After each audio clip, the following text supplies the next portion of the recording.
La tentation de dépenser pour impressionner les autres est omniprésente, mais cela mène souvent à un cycle de dépenses inutiles et de stress.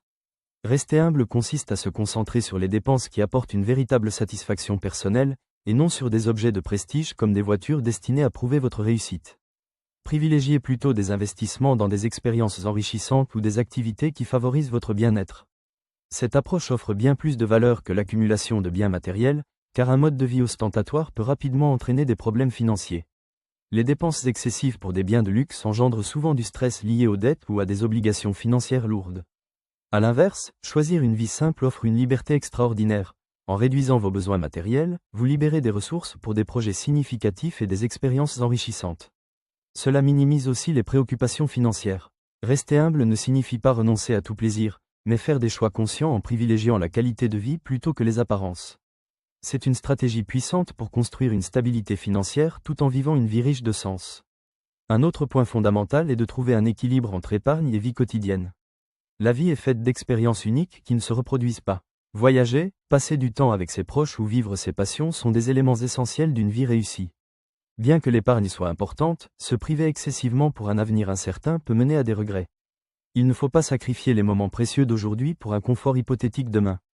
Investir maintenant dans des expériences significatives enrichit votre vie et crée des souvenirs durables.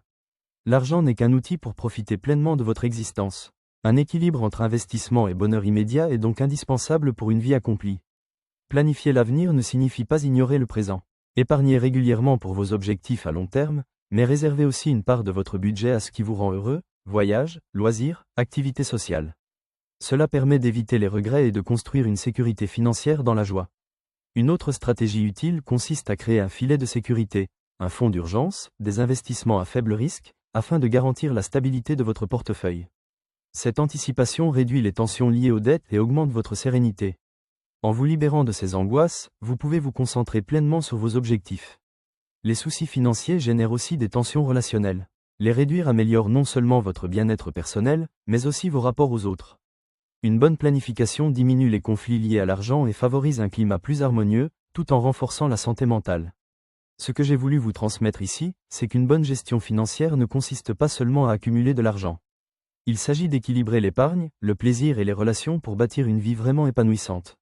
Vivre modestement, planifier intelligemment et investir dans ce qui a du sens peut transformer votre rapport à l'argent. Dites-moi en commentaire si vous partagez cette vision de l'investissement. J'espère que cette vidéo vous a plu, n'hésitez pas à la liker et à la partager. Je vous dis à bientôt, et je vous souhaite plein de réussite dans vos investissements.